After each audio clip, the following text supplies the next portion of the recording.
Okay. There we are. It looks like we're live. We are live. Got myself, Kenny. We got Average Joe. Yeah, what's up? Saints in the South. It is Sunday, September 28th, 7 p.m. Eastern Time. There's been a lot going on today. We woke up this morning to the news of President Nelson's passing. And then later this morning, we heard the news of the horrific attack on the LDS chapel in Michigan.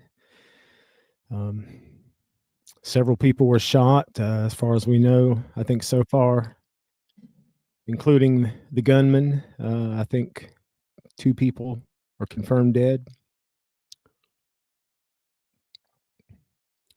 Yeah, so I'm hearing 2 to 3 fatalities and 8 to 9 injuries.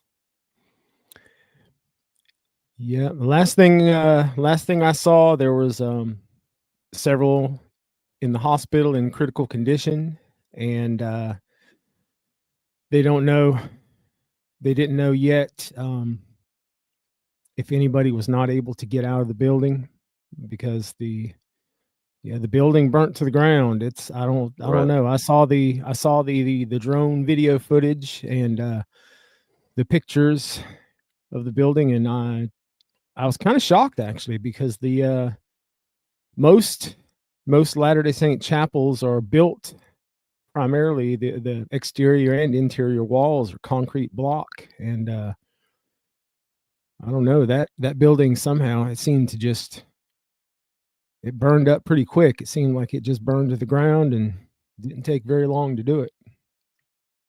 Yeah, it looks like roofing and stuff got involved pretty quick, and it was spreading, fully engulfed. Yeah, it made me wonder if I don't know, if it seemed like whatever this individual's motives were, it seemed like it was premeditated, and I kind of wonder if there was the way that building caught fire. It looked to me like there was had to have been some kind of accelerant or something. So it makes me wonder if he had done anything ahead of time to cause the building to burn with such intensity. Can y'all hear me? Yep. We got Jackson with us. So Captain Jackson. So the reporting is that he had an accelerant spreading through the building as he was going through shooting. Okay. Walls and stuff. So that makes sense. I missed that detail. Then I guess we're actually still getting details in right now. It's just, literally just a few hours ago that this happened. Yeah.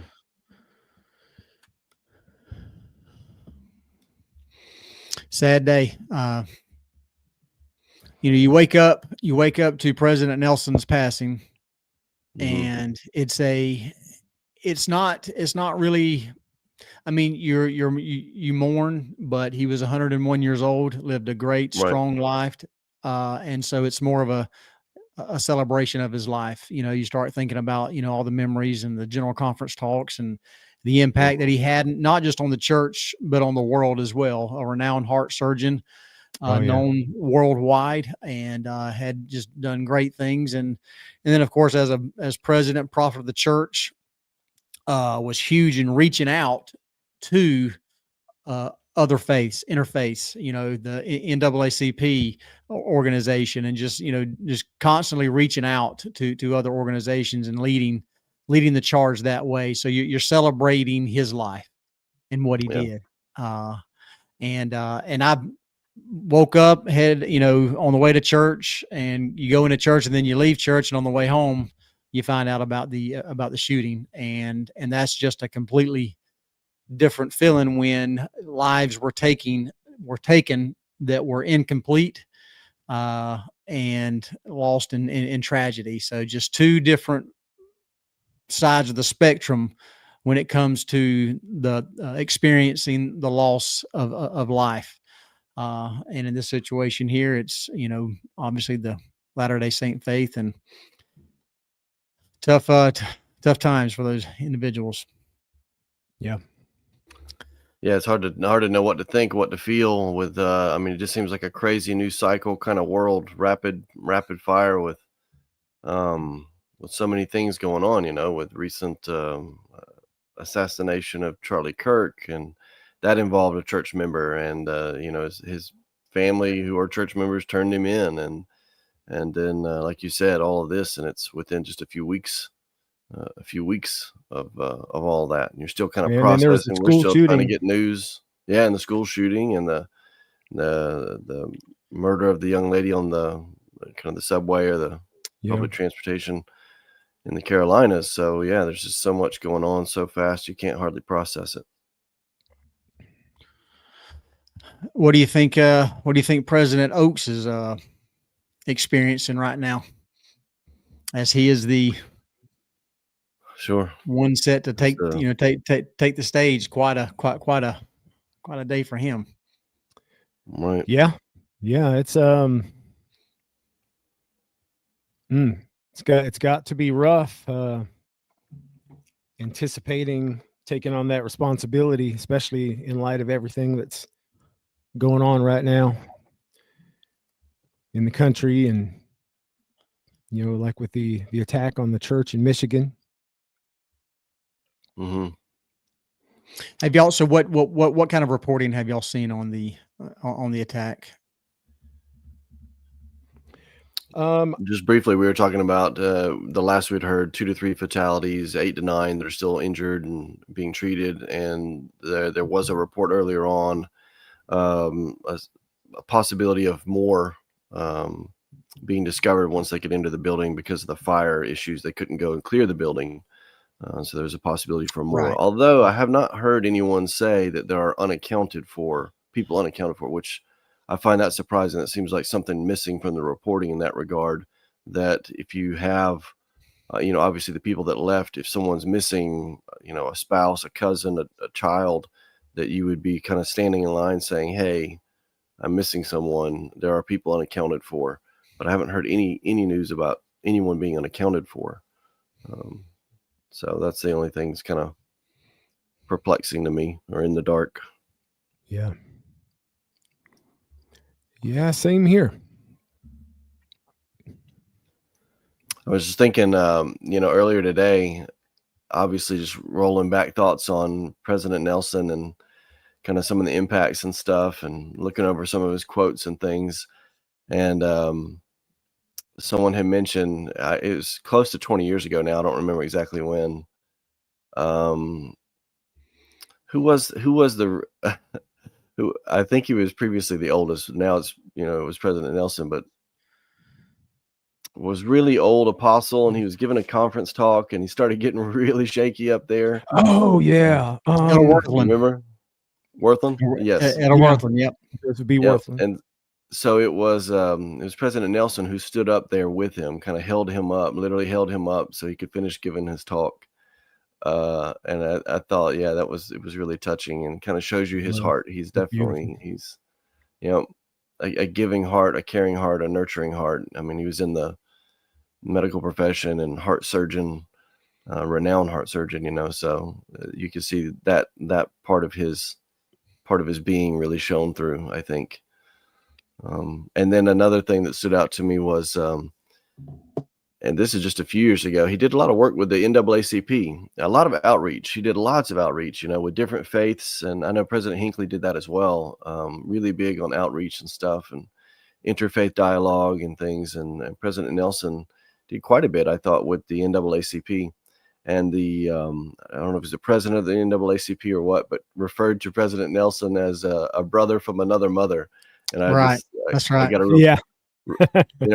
a real kick out of that, Yeah, it's good stuff. But again, showing that loving heart that reaches out to everyone, Yeah, I was going to bring up the same exact thing there, Joe, about that memory. About him standing up there next to little Worthland, and here it is right here. See him right there standing Right. next to him. Yep. That was a really touching moment for sure. Mm-hmm. Mm.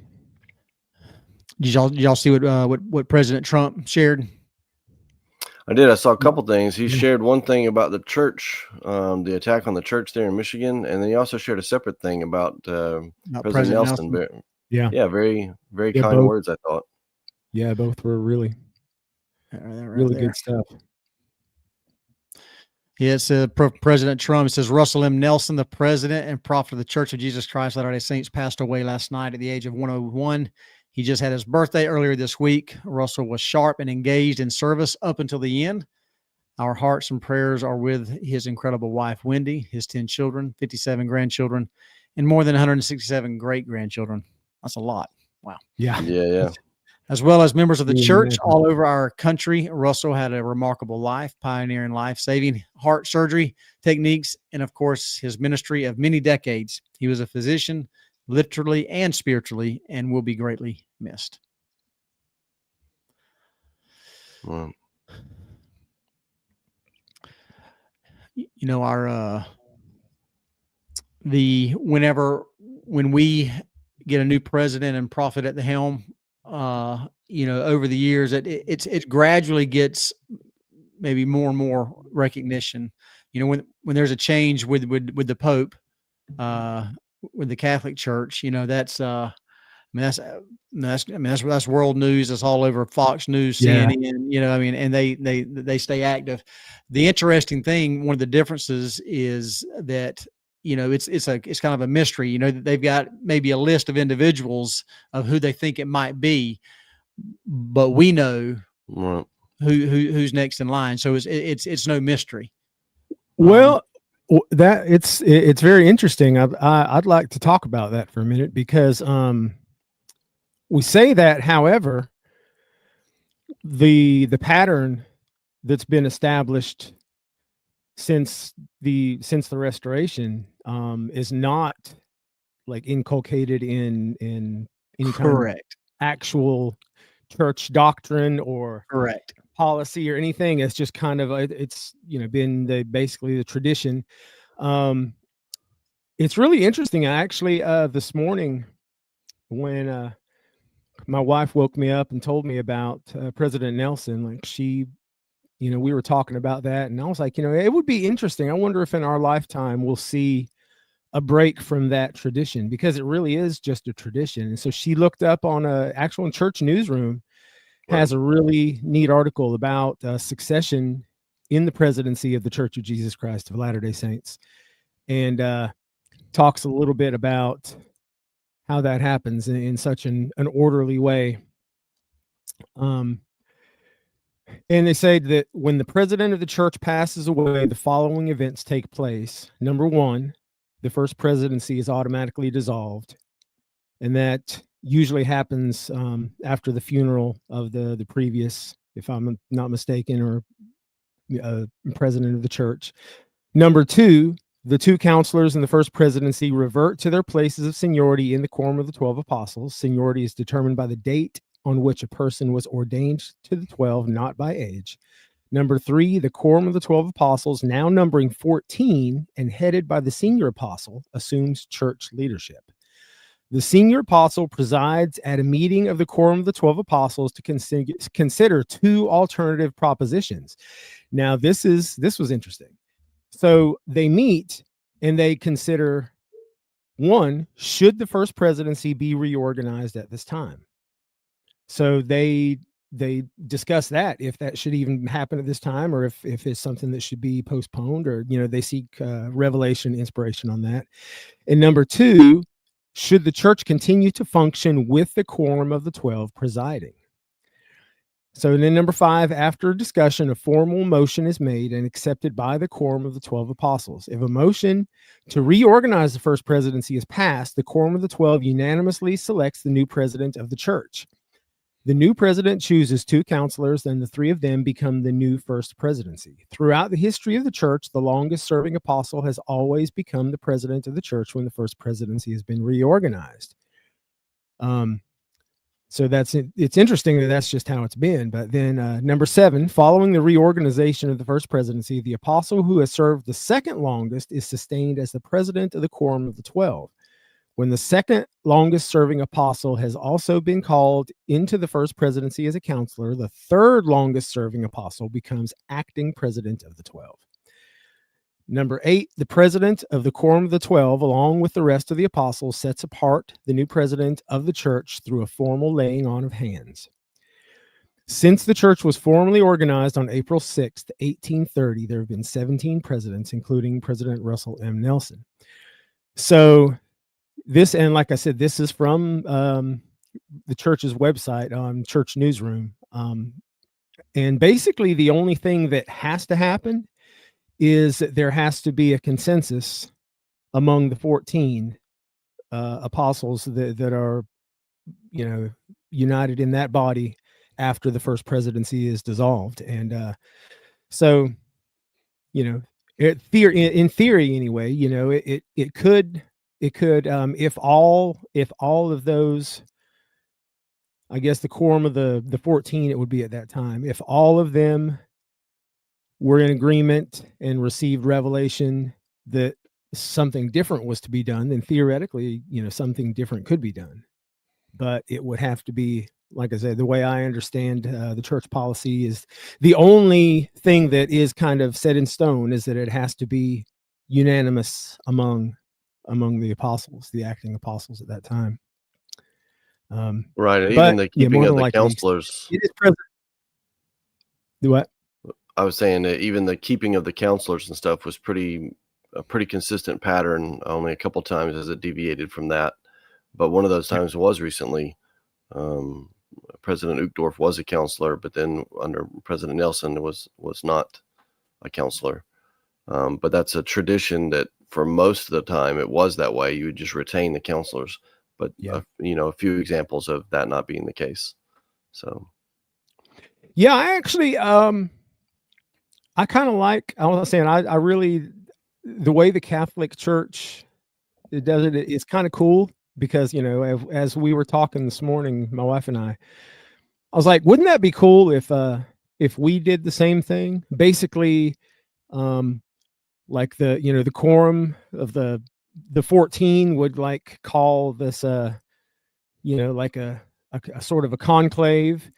And, basically the way they do it is that there are certain people that stand out that are kind of considered and stuff like that. But if we followed the pattern that the Catholic Church does, then in theory, it could be anybody in the world, anybody in a position of leadership, like it could be of someone who's currently serving as a stake president or a mission president or something, like from any country could be called as the president of the church. And it's just, I don't know, it's fun for me to kind of imagine those scenarios. But since the restoration, it's been a pretty organized pattern of the eldest, what's the word I'm looking for? The succession.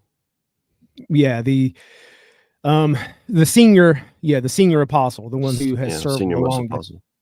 Yeah, which in this case would be President Oaks. And I've heard people talking. There's been a lot of talk online and stuff about how the different prophets have been appropriate for the time. Like President Nelson being a surgeon, medical doctor and surgeon, was a healer, was president during the COVID. The whole, worldwide pandemic. And it's kind of interesting that, President Oaks was a lawyer. As a matter of fact, wasn't he, if I'm not mistaken, wasn't he serving on a state Supreme Court when he was first called? In Chicago, yeah. I think state of Illinois. It's funny you bring that up, Kenny, because I got here Dim Saints at LDS _Dims. He says the LDS church was led by a former marketing executive during the Salt Lake Olympics. It was led by a physician during COVID, and our next prophet, checks notes, is a constitutional law expert. Yeah. Oh my Gold. god, it Yeah. gives me chills, man. Like, like, it makes me wonder what's coming up next because yeah, there's been a definite pattern. Yeah, That God, we can see God's hand in this. As the prophets have been called. Depending on what's been going on in the world at that time. that's right. Hey, let me throw that, and we're probably going to be bouncing back and forth here with these two major breaking news here, but we got our friend, brother Chad Lindsay here commenting. Yep. He said, I watched the talk by President Faust today about forgiveness and the Amish who forgave the milkman who shot and killed Amish schoolgirls. It feels like our moment to forgive. And of course, we had the recent experience with Erica for forgiven, and you've seen a lot of individuals come out and share their personal experiences of having individual or their family members being killed or friends or loved ones, and coming out and publicly saying, you know what, I need to do the same thing and forgive. So you're exactly right, Chad. Appreciate that comment. Evil will always abound, and it's unfortunately the vengeance and the justice does not lay within our hands, and we have that responsibility to forgive. And not just the responsibility, but when you can truly forgive someone, it actually releases you. It releases your heart to be able to move forward, because if you're holding on to it, then all it's going to do is damn your personal forwardness, Progression. Progression, exactly. Yeah, I think was it Voltaire who said that holding on to a grudge is like drinking poison and expecting it to kill the other person. That's what my granny said. I don't know about. Oh, I didn't realize I was Voltaire. quoting Joe's granny just then. Quoting my granny there. Right. She also said, Sorry, no matter Granny how. Phillips, didn't mean to misquote you. That's right. She also said, no matter how thin the pancake, there's always two sides. So remember that. Oh, that's pretty deep, actually. I like that. Yeah. Yeah. Hey, I saw this, like you said, swapping back and forth, that there's a message shared by the Cathedral of the Madeleine, which I believe is the big cathedral in Salt Lake City.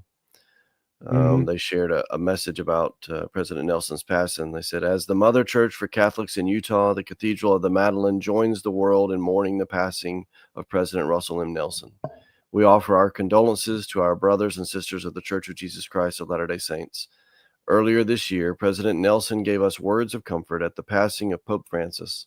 Today, with a heavy heart, I express my gratitude for his lifetime of dedication, faith, and service, and I thank our LDS neighbors for generously sharing his teachings with us. We are grateful to the Church of Jesus Christ of Latter-day Saints Foundation and the LDS community who have supported the Cathedral of the Madeleine in recent years. May our Heavenly Father grant eternal rest to President Nelson and consolation to all who mourn his passing. That's from Christopher Gray. Wow. Thought I'd share That's that. beautiful. Yeah. It's a beautiful statement. Yeah, there's lots of individuals, reaching out on the public stage, and I think it's great. And at the same time, you've got individuals, that want to, jump on the whole, Mormons aren't Christians deal, and it's like, I don't understand it. I saw some of that today, and that's normally annoying to me, but especially in the light of something like a tragedy like this, to use that as an opportunity to take a cheap shot. That was just disgusting. Yeah. Yeah, one of the biggest things that's been on my mind, kind of moving forward, and especially here in the South, where members of the Church of Jesus Christ of Latter-day Saints are in the minority when it comes to Christian denominations, is to figure out ways to reach out more and somehow, some way, be able to bridge that theological gap. I'm not concerned about you accepting our theology and the doctrines that we believe, to be true. But what I would love is that to accept the theological differences, but up under the umbrella can agree that we both believe and follow Jesus Christ. And if we can get through that and come together, I think we see a lot of progress. And so I'm hoping to have one of those conversations coming up here in the next couple of weeks there. But yeah, Yeah. I think one of the things I've said recently to people of other faiths and stuff, other Christians and things, when that question or that kind of discussion comes up of different pews within the broader Christianity and stuff. And I've said, I don't know, in my mind, I feel like there's been more coming together. Obviously, there's still differences, and there are some diehards you'll see out there who are very much tribal in their this pew is the best pew, and you're a demon cult worshiper for being in any pew different than my pew or whatever. But for the most part, I don't see near the bitterness between faiths that I used to growing up in the South. And so what I mentioned recently to someone is I said, hey, you believe, in Jesus Christ, right? And I said, so do I. And you believe he's coming back, right? And they said, yeah. And I said, well, so do I. I said, so I tell you what, when he comes back, if he goes to your church over there, I'll come sit right by you in that pew. And if he comes to my church over here too, then you got to come sit by me in my pew. Does that work for you? And they said, well, yeah, I never thought of it that way. I said, well, yeah, okay, then we're on the same page then. Wherever he goes, I'm going to follow him. And I suspect wherever he goes, you're going to follow him too. And they said, well, yeah, that's true. I said, okay, then we're on the same side then, brother. Yeah. I'm sorry. Finish your thought. Go ahead. No, that was it. That's basically where I ended it and said, hey, man, wherever Jesus goes, I'm going to follow.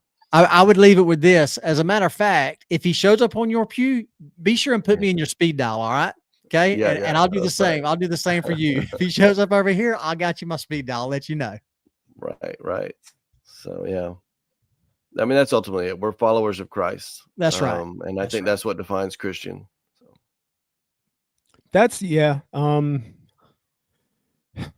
different. The problem I think we have, we talk past each other though, because we don't define, we don't agree on definitions of words, for example, I've had interactions with quite a few people online that if I ask them to define Christian, what makes someone a Christian? Like, how do you define a Christian? That the answer they've given me is a Christian is someone who professes faith in the creeds. Mm. And so, yeah, I thought that's always been a very interesting answer to me, because that seems to me that you're not placing your faith in Christ, you're placing your faith in the creeds of man at that point. That's where your faith, right. If that's the defining point of what makes you a Christian or not, if that's the one thing that determines if you are truly a Christian, then I don't know. That seems it seems to me like, I don't know. I would question that. If I was saying something like that, it seems like I would wonder. It seems like Christ should be at the center. If Christ is not at the center of my faith, then what am I? And if somebody else, if Christ is not at the center of my faith, if the center of my faith is creeds, is a series of man-made creeds, then that makes me a Christian. Then what do I call someone who has Christ as the center of their faith, if not a Christian? Right. So yeah. We have to define our terms. We have to have a common understanding. I think we talk past each other a lot. Yeah. Let me share this real quick with you. And kind of, there's a time for debate and theological debate and everything. I think Glenn Beck says it pretty good right here. Mm-hmm. He says, after reading a few of the comments to my original post, I felt compelled to ask my Christian friends a few questions. If in this moment of grief, someone had said to me, as I mourn the loss of Charlie Kirk, yes, but everything he said was trash, how do you think that would feel? Does that sound like the way we honor the charge to mourn with those that mourn? I knew very well how my faith is viewed in some quarters. I'm not blind to the criticisms, nor do I expect everyone to share my beliefs. If you are not a hater, but simply someone who disagrees with me on these issues, I want you to know I recognize your sincerity and that you too may believe you are doing right. But please, in this moment, I ask you to show me and others who are hurting the respect and love that Christians are commanded to extend to all. There's a time for debate and there is a time for silence. The time to belittle or question another's faith is not while they are burying the dead. Doing so does not soften hearts. It hardens them. It does not heal. It deepens the wound. It does not invite reflection. It closes ears and eyes to any message you might hope to share. I'm not asking you to change your beliefs. I'm not even asking you to stay silent forever. I am asking humbly and respectfully that you consider saving that fight for another day. We already agree on so much. The times are so dark. This is the third friend I have lost in 2 weeks. We are all hurting. Says, I love you. I respect your spiritual stance. I even applaud you for standing up for Christ in your way. But is it too much to ask just for this moment that you quietly, with a friend, mourn with all that mourn? You know, and I'll this is probably the last thing I'll say about that. You know, it's interesting because like when Charlie Kirk was assassinated and killed, yes, the three of us sitting here have doctrinal differences than Charlie Kirk. However, what we did was we mourned his loss with everybody else that was a huge supporter of him, and we feel it. We believe that he was doing tremendous good in the world, even though we believe a little bit differently in theologically speaking. But that doesn't mean that we don't believe that he's effective and doing good things. And Right. I wish so bad that and there are many Christian denominations that do recognize, and individuals that do recognize the good that we do. It's just, it seems like there's a ton out there that get hung up on those differences and stuff. So yeah, sadly it seems that way. And I think, you know, something that with these recent tragedies has really jumped out to me. And it's a phenomenon of the social reality that we live in, the virtual life that we partake in, is the kind of the response. Like I think that's what Glenn Beck was kind of alluding to, is that these days you can't just disagree. You have to dunk on people and you have to kick them while they're down. And, you know, it's a weird, perverted thing to see that. And almost immediately it happens, you know, that, you know, Kirk was assassinated and people are they're celebrating, they're flaunting it. right, You know, it's not even quietly within the walls of their own home. I mean, they're literally sharing it with everyone. And then, public stage, you know, right. And then President Nelson passes away, and you immediately have people that have to chime in and kind of talk negatively about anything LDS. And then same thing with this shooting and stuff. You know, the president, you know, mentioned that Christianity is under attack. And so people are chiming in, well, they're not Christian, you know, and it's a really odd phenomenon that we see these days. And I think that that's part of something that we're going to have to prepare ourselves for. That's a new thing, I think, that we haven't really considered, that part of our spiritual resilience, our emotional resilience, is learning to deal with the emotions that brings on, not just the tragedy itself, but the people that are waiting in the wings to come dunk on you, you know, kick you while you're down in that tragedy, and the emotions that brings up, the anger, the betrayal, just the shock and awe of people that you considered your friends or loved ones, you know, doing that, acting in such a way, speaking in such a way is an odd thing. At the same time, though, I've had several people reach out to me that I haven't talked to very frequently, knowing that you know, I'm a member of this faith, and they've reached out to me and expressed their condolences and prayers for my family and members of our faith.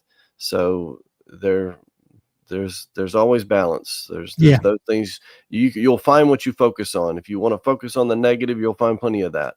If you want to focus on the positive, you'll find that as well. Absolutely. That's a great point. the chat here. He says, also watched an interview with President Hinckley. He was asked if it feels like it is the church versus the world. President Hinckley quickly and emphatically replied, it is the church for the world. Mm-hmm. That's right. Yeah, even if the world is against us, we're not against. Kind of like we were talking about in our discussion about Charlie Kirk and Erica's comments. Joe made some really good points about looking at those people as hostages rather than accomplices. Yeah. And I thought that was really deep, man. I really liked that. Yeah. And thinking about that, it's interesting because there's so much misinformation. There has been since Joseph Smith first found, before the church was even officially founded as a church. There's been so many just people spreading so much misinformation about the church and just lies. And I know some people, I have to believe some people are sincere and just misguided, or they're mm-hmm. been fed some bad information, and but there's a lot of it is malevolent, though. I think there is some, I don't know how much, but there's some of it that has to be, because there's 17 million Latter-day Saints on the earth right now saying, hold up, that's not what we believe at all. Like that's no, I don't believe that. And yet there's still people out there that are putting forth all these lies and saying all these crazy things. It reminds me of several years ago, Ravi Zacharias, which I don't know if you're familiar with him. He was a very prominent like radio evangelist. Mm-hmm. I used to love listening to him, honestly. I for a while there, I used to listen to American Family Radio every day. And man, Ravi Zacharias, I listened to him every single day, man. He was one of my favorites. I love the guy. And so I was super stoked when I saw that he was invited to speak at the Tabernacle in Salt Lake City. And I was like, oh, that's so awesome. And I went on YouTube and I watched Ravi's sermon that he gave at the Tabernacle. And it was beautiful. And he pointed out that there are we do have theological differences. But the message that he gave, there was not a single thing that he said that I disagreed with, that to me was contrary, because the things that he talked about, he didn't focus on the nitpicky things that we have different. He focused on the big issues that we have in common, as far as, our worship and adoration for Jesus Christ and the things that really matter. And it was so funny to me when I was on YouTube looking at the comments, and there's so many people that saying, oh man, Ravi dunked on those Mormons, man. He told them, he set mm-hmm. them straight. And I'm just laughing, like, what are you talking about? Like, I agree with everything he said, like, as a Latter-day Saint, it's just, they have these ideas that, they've heard from somebody. I don't know, you've got some people on the internet, I don't know, people like Mark Driscoll and these other people that I think they're making it's part of their branding or part of their business model is to kind of slam the church, like that's part of what makes them money, I guess.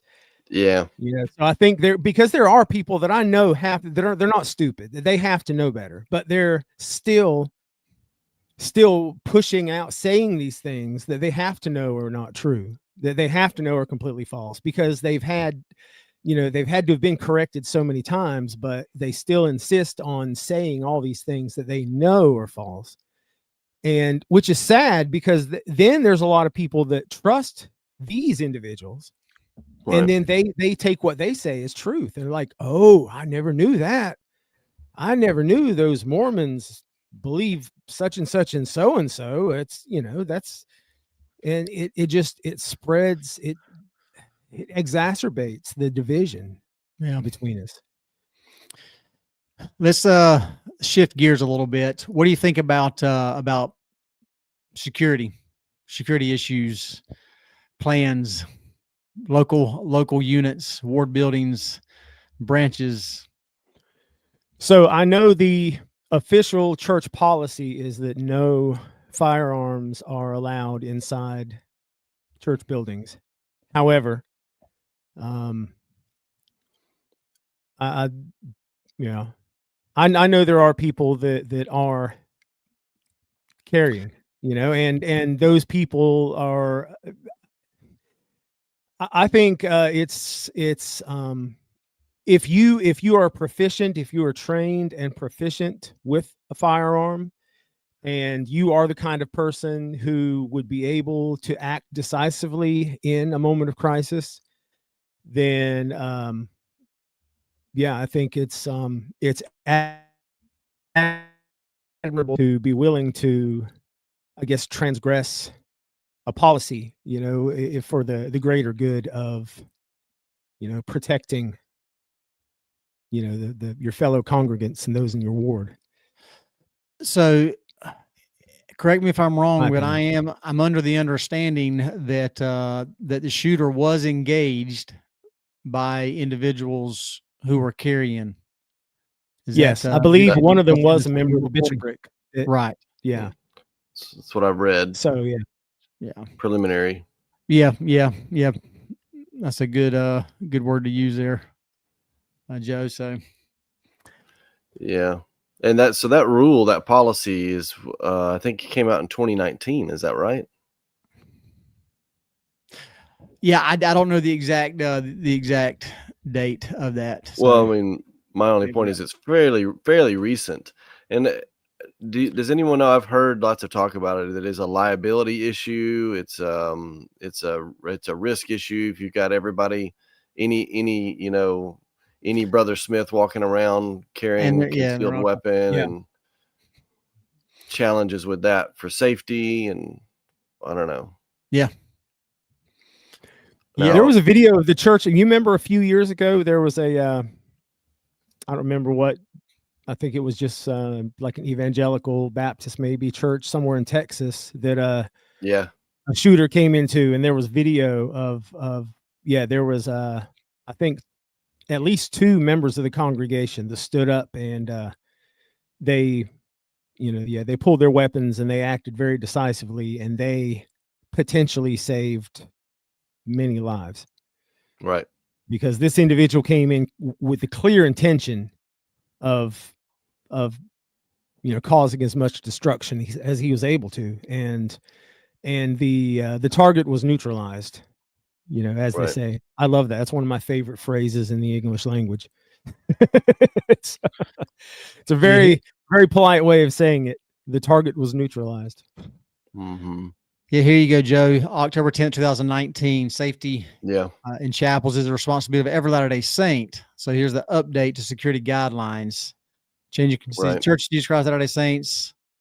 Leaders, members remain safe while on church property. Changing conditions around the world are the, what is it? Pronounce that for me. What is that? Impetuous. Thank you. Yeah. Of this update. I don't know where you're at right now. Right there. There we go. Ignore Joe. Apologize for my ignorance there. These guidelines are meant to help educate leaders and members on how to increase safety at church buildings and activities. Says we invite leaders to discuss them in ward and state councils. Let's be aware of local laws. Guidelines direct Latter-day Saints to rely on local law enforcement in emergencies and suggest several practices members can implement to increase safety. These include being aware of one's surroundings, staying calm, extending friendship and respect to every visitor, not being alone.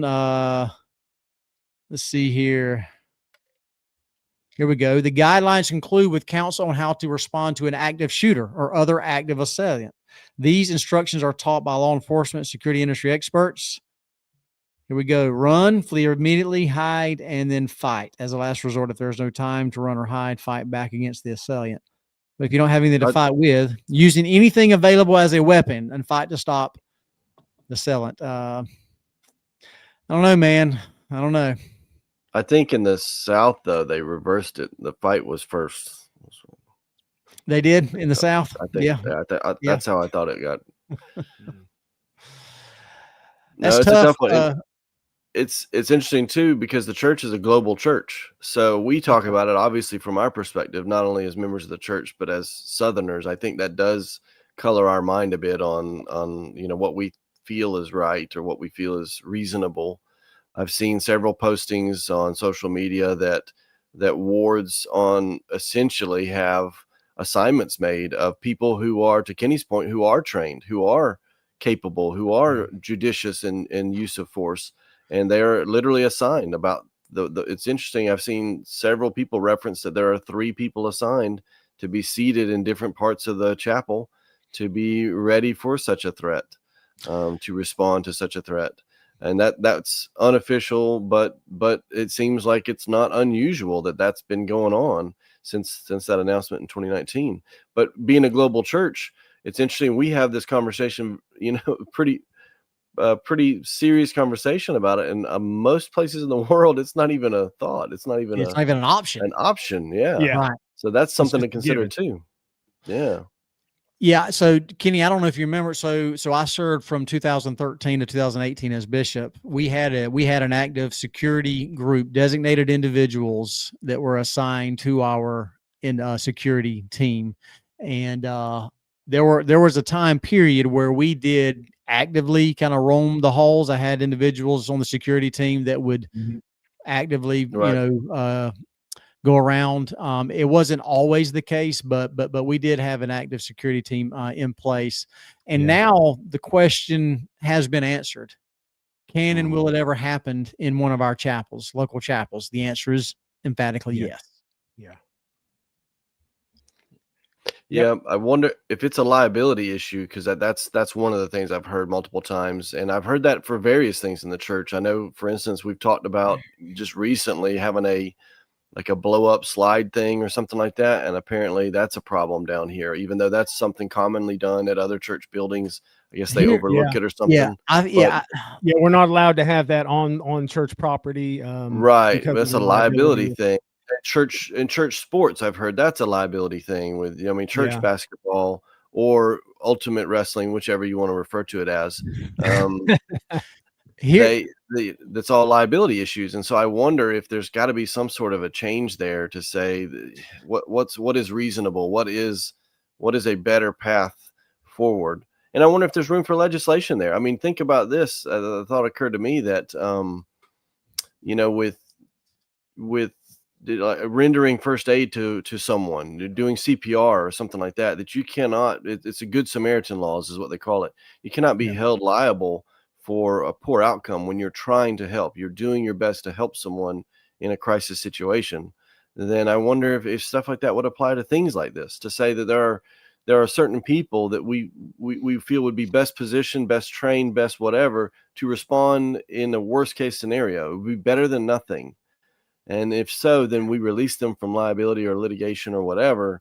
And that become a legislative thing to say we have Good Samaritan laws, for first aid. Why not have Good Samaritan laws for first response, to yeah, help avert or prevent or reduce the fatalities and injuries from these events.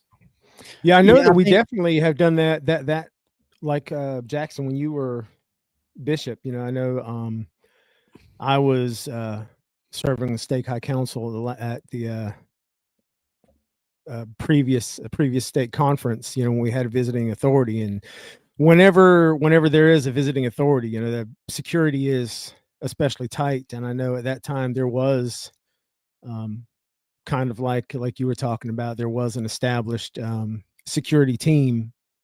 Um, it's it's uh it's not really talked about openly. It's very, I know that kind of stuff is usually spoken of very on the judiciously, download. just only those who need to know basis kind of thing, so if you're not directly involved in that, then you're probably not privy to the information about it. But it's a comfort to me to know that is there, to be honest. Yeah, I think, unfortunately, I think the lawyers side in the church, up at the top, administrative, they put a little Right. too much emphasis on liability, because and another supporting evidence of that, and I think this is still the case. Correct me if I'm wrong. The stoves that we have in the kitchen, Right. We're not you're not supposed to even cook with them. you're not supposed to cook in there. It's Right. like, Yeah. Just for warming yeah, only. just warming up. I don't understand that. I mean, Right. to me, it's one of them common sense issues. There's always going to be a possibility of a fire occurring or what have you. So I think at a bare minimum with security, we got it. Yes, I hate that we hold on. can't even. At a bare minimum, we have got to allow for local units to have trained individuals with firearms, Right. and to be able to be carried Yes. to legally and lawfully and within church policy be allowed to carry on site. Right. Now you can go ahead, Kenny. Yeah, I was just going to make the point that going off of what you said about the stoves in the kitchens, it drives me crazy that we can't even put lights on our Christmas trees. Right. We can't even put lights on Right. our Christmas trees in the Right. church. We don't have. What kind of a Christmas tree doesn't even have lights on That's it? a lame. It's That's not a like- lame Christmas tree, man. I So- know, it drives me crazy. I'm like, it'd be one So- thing. I could understand them saying, okay, so I know, okay, I can understand the rule about no open flames. Okay, we're not allowed to have candles at the tables. We're not allowed to have any open flame in the church. I'm like, okay, I can understand that, Yeah. because it's there is. It would be so easy for a child or somebody to accidentally knock a candle over or something and cause a fire.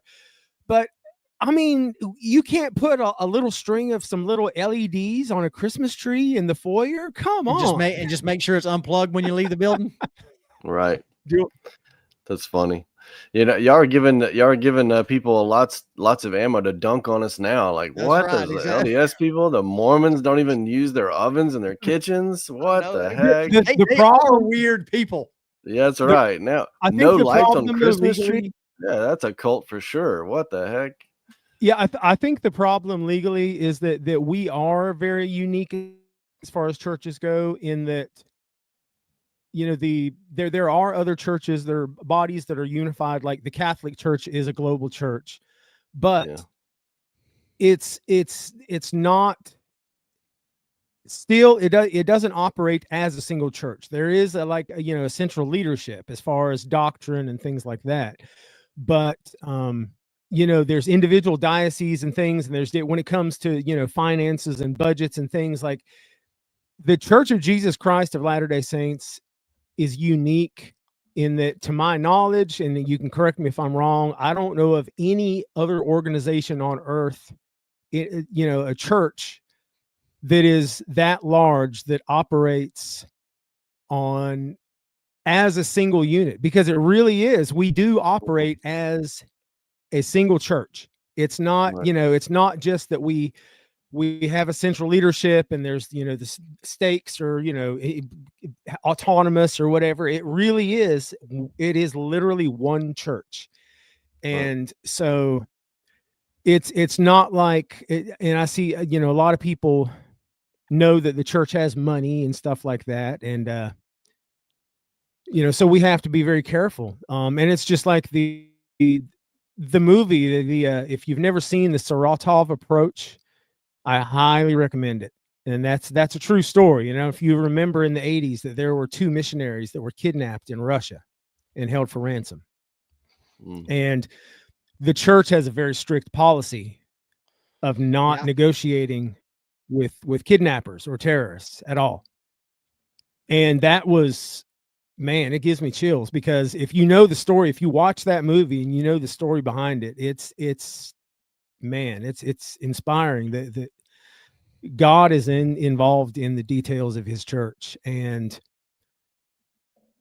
the church does what it has to do to protect itself. And there was a lot of people that were upset that the church was like, they were like, well, just give the kidnappers the money. I mean, these two young men's lives are worth far more than a few $1 million.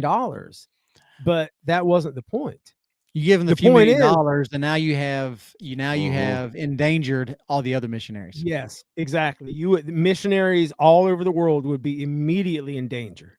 And so, yeah, they had to. And yeah, there was, somebody, there was an anonymous donation given to the family to be able to pay the kidnappers, and the family chose not to. There was one scene that depicted, apparently, and like I said, this was a true story, where the two missionaries did manage to break their bonds and get free, and they had a plan devised to escape, and it was a good plan. Like, they could have easily escaped. Like, they were free, and one of them was standing up on top of a dresser, and they were waiting for the guy to come. It was one of the points where there was only one person guarding them at that time, and they had this whole elaborate plan of, okay, I'm going to do this, and you do this, and you do this.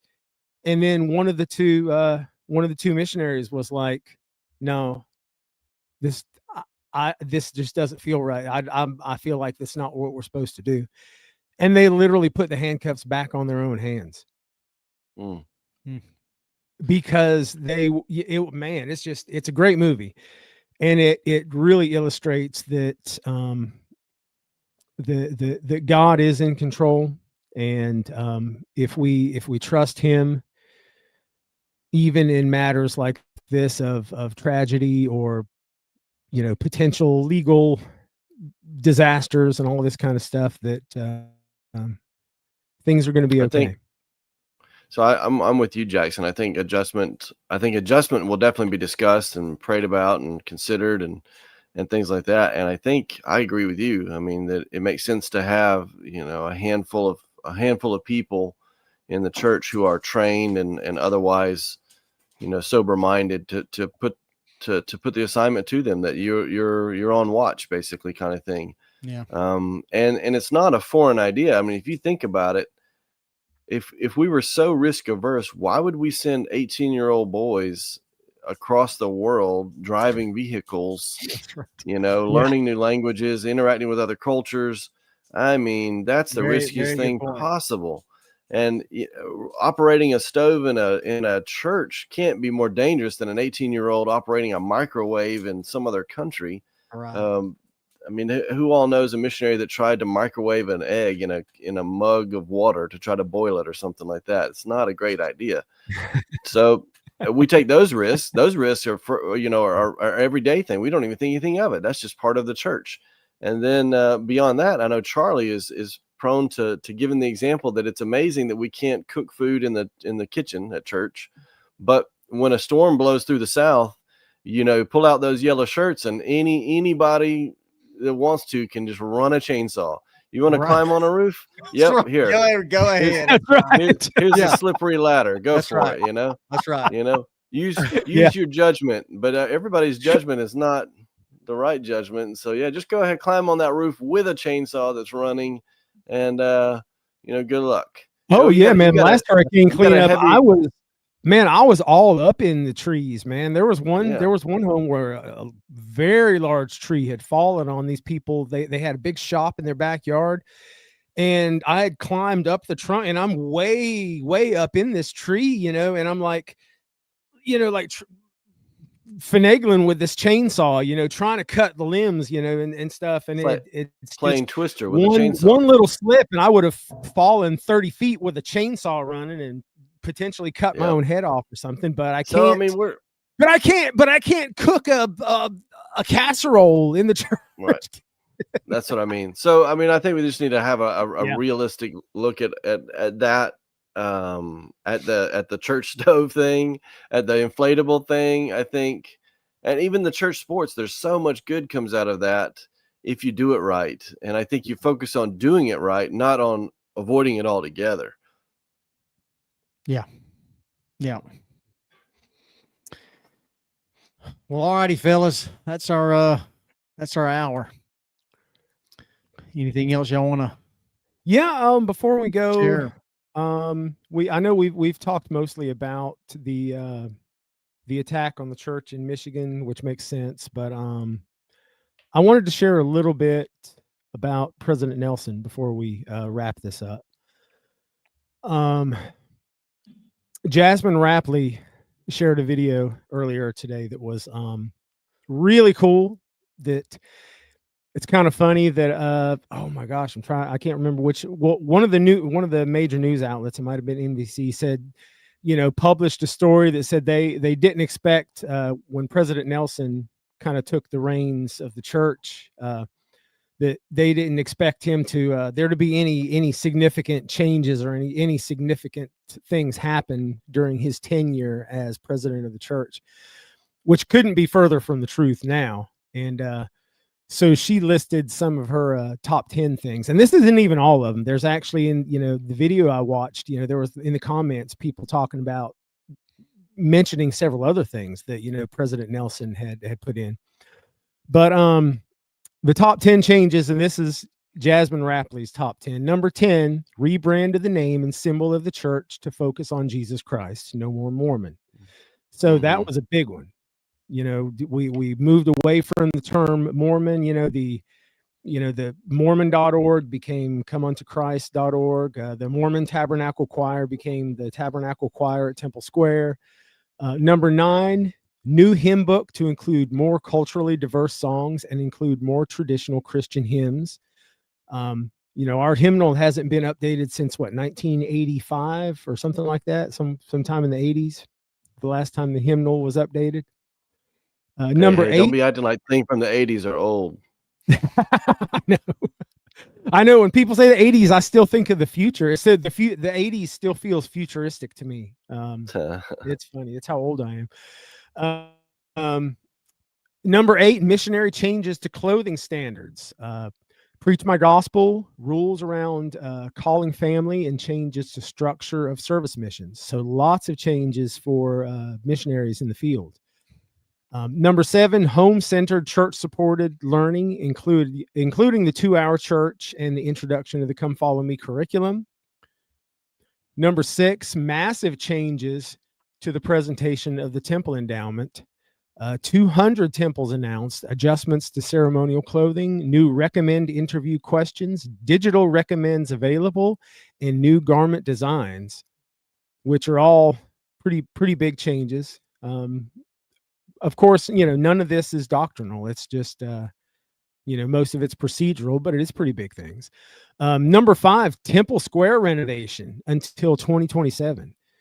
So the way I understand it, what began as just a renovation of the Salt Lake City Temple, as the project evolved, it grew and changed and evolved, and it became rather than just making the Salt Lake Temple, I think the main thing at first was, putting in the what do they call the structural things at the base of the foundation to make sure that the temple could be able to withstand an earthquake, and the object was for the temple to stand through the wind.